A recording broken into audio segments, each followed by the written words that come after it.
Hello, magandang araw. Another day, another vlog day. Be a blessing to others. Kasama ko pala ang buong pamilya. Ayan, dahil mag-celebrate kami ng Mother's Day. Actually, Sabado pa lang yan ng hapon. Pero dahil nga may pasok ako ng linggo, ayan, pinilit na lang namin na magkakasama kami at kakain lang naman sa labas. Napakasimpleng celebration pero syempre hindi natin dapat makalimutan dahil sineselebrate natin ang araw ng mga nanay. Uy, mahirap din kayong maging nanay ha? Ayan, kasama ko si Stephanie. Ayun, nagtatago. At pasensya na pala kayo, masyadong makalat sa likuran. Yan, si Warren. Ang asawa ko, siya naman ngayon ang nagdadrive. Tapos yung anak kong lalaki, si Patrick, nandoon sa likod. At syempre, yung nanay, alam nyo na, hindi marunong mahiya. Uy, joke lang yun. Syempre, kailangan pag nagpa-vlog tayo, dapat hindi tayo nahihiya, di po ba? Siya nga pala, habang nakasakay kami dyan sa sasakyan kung ano-ano ang mga pinag-uusapan namin. Kaya sabi ko, wag na lang namin i-broadcast kasi minsan puro kalokohan, puro joke ba?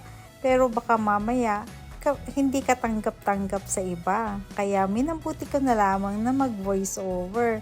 O siya nga pala, maraming salamat at nandiyan pa rin kayo at pinapanood nyo pa rin ang bidyong ito. Mag-comment naman po kayo kung taga saan kayo nang malaman namin kung hanggang saan nakarating ang aming video. Habang nakasakay nga pala kami dyan, pinag-uusapan namin kung saan kami kakain. Kasi hindi sila makapag-decide kung saan talaga pupunta. Dahil Mother's Day, ang sabi sa akin, ako na daw ang mamili. So, isip-isip muna ang nanay hanggang sa naisip ko nga ay yung bagong kainan na malapit yan dito sa amin. Sabi ko, itry naman natin kung ano ba talaga ang meron sila doon.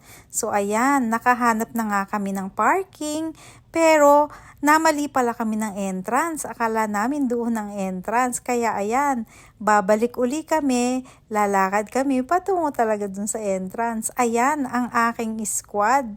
Talaga naman, mga nagmamadali at ako'y iniwan na nga. Mga gutom na talaga yata itong mga to. Pinabayaan na akong mag-isa. Ang sabi ko, huy, baka naman gusto nyo akong isama sa video kahit hindi ako magandang maglakad. Baka naman gusto nyo akong kuhanan dahil Mother's Day ngayon. Ayan nga't ako'y kinuhanan. Ito pala ang chicken barbecue. Isa itong bagong restaurant dito sa aming lugar. Pagpasok naman namin, ang daming tao. Ang sabi sa amin, maghintay muna kami. Kaya ayan, pinaupo muna kami. Naku, tignan nyo naman yung dalawang bata, hiyang-hiya sa pinagagagawa ng nanay. Pero ako, tawa ako ng tawa talaga. Sabi ko, ay nako, hindi ko talaga sila papansinin. O ayan, kami napaupo na, ang bilis diba? Pero sa totoo lang, mga 20 minutes yata kami naghintay doon. Sabi ko nga, nagpapatawa na lang talaga ako sa mga anak ko dahil naiinip na rin naman sila. Tapos nung pinaupo kami dun sa kabila, hindi ko nagustuhan dahil nasa gitna kami, daan-daanan. Nakiusap ako ngayon sa dun sa isang server, baka kami ay pwede niyang ilipat. Ayun, may nahanap nga na upuan na nasa gilid. Kaya ayan, dyan na kami ngayon nakapwesto. Ngayon, meron na naman kaming isang malaking problema. Kung ano ang aming o-orderin. Ayan, pinag-uusapan kung anong flavor ng chicken ang kanilang o-orderin. Actually, puro naman at chicken yung mga yan. Pero yun na nga lang, nagkakatalo na lang sa flavor. Ayan, kanya-kanya silang kuro-kuro. Uy! Kuro-kuro talaga ha. Ayan, may nagsasabi plain, may nagsasabing gusto yung may honey, may nagsasabi din naman na gusto yung may magic sauce. Naku, napakaraming pagpipilian. Kaya ayan, nalilito tuloy kami. Ako naman, sa totoo lang, hindi ako masyadong mahilig kumain ng manok. Pero dahil ito nga, gusto ko lang masubukan. Ayan, dito ko sila inaya para i-celebrate namin ang Mother's Day. Ayan, naku, ready na kaming umorder. Pero, inihintay pa namin yung server. Actually, pag pupunta kami sa restaurant, tinitignan na namin yung mga menu nila para hindi kami medyo, alam nyo na, baka sabihin napaka-inosente namin. Nakakahiya, di ba? Kaya mas mainam yan na yung prepare ka talaga. So, binabasa na namin yung menu sa bahay. Pero ngayon nga, dahil pinapili lang nila ako, ayan, hindi pa namin alam kung ano ang menu. Tapos, hindi rin namin natignan online. Uy, ayan, binasa ko talaga ulit ang menu. Kasi nga, hindi ako makapag-decide kung ano ang gusto kong kainin. Pero sabi ko nga, manok at manok lang din naman. Nagkakatalo lang talaga sa flavor. So, ayan, meron na akong napili. Ayan, nag-order na kami. Ngayon, ang sabi ko, gusto ko ng takoyaki. Ay nako, hindi naman pala available. So, ayun. Ang kakainin ko na lang ay kimchi fried rice. At nag-order din ako ng dumpling. At sabi ko nga, samahan ng chicken. Syempre, chicken nga di ba? Ayan, naka-order na kami. Hintay-hintay na lang. Sabi nila, mga 10 minutes daw. Ayan, ang mga gutom. Uy, huwag masyadong pahalata na kayo ay medyo nagtitimawa. Ayan, ibibigay na rin naman yung tubig. Hintay-hintay lang. Ayan na nga yung tubig nila. Merong lalagyan. Akala ko ba naman yan ay pwedeng iuwi? Akala ko kasi libre. Yung pala, dyan lang ilalagay yung tubig. O eto, take 2 na ito sa totoo lang. Kasi hindi ko kanina nakuhanan sa sobrang excited kung kumain.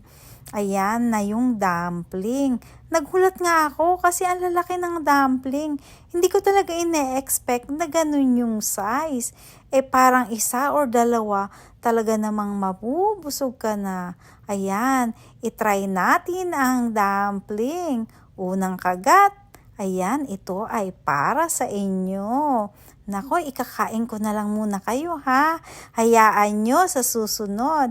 Pag tayo'y medyo nakaalwan na, uy, pwede rin naman tayong magpa-dumpling, di ba? Pero ngayon, ay ako muna ang kakagat ng dumpling na para sa inyo. Ayan, ang sarap talaga. Nakakadalawang tikim na talaga ako. Ayan, wala nang ginawa kundi kumain. Sige na nga, pakibilis-bilis ang kumain. Ayan po, i-fast forward na natin kasi wala naman tayong ginawa kundi manginain. Yan palang order ng daughter ko. Yan ay rice cake. Sa aking anak naman na lalaki, kimchi rice. Kami din, meron din kaming kimchi rice. Paghahatian lang namin. Tapos ayun na nga yung dumpling kanina. Ang sarap talaga ng sauce. Uy, dumating na rin yung aming in-order na chicken. Ayan, plain chicken.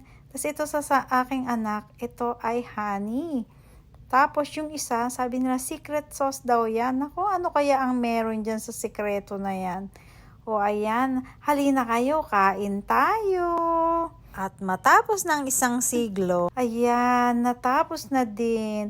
At kami nga ay pauwi na. Habang kami ay naglalakad palabas, syempre tuloy pa rin ang kwentuhan. At sabi ko nga'y mag-picture kami.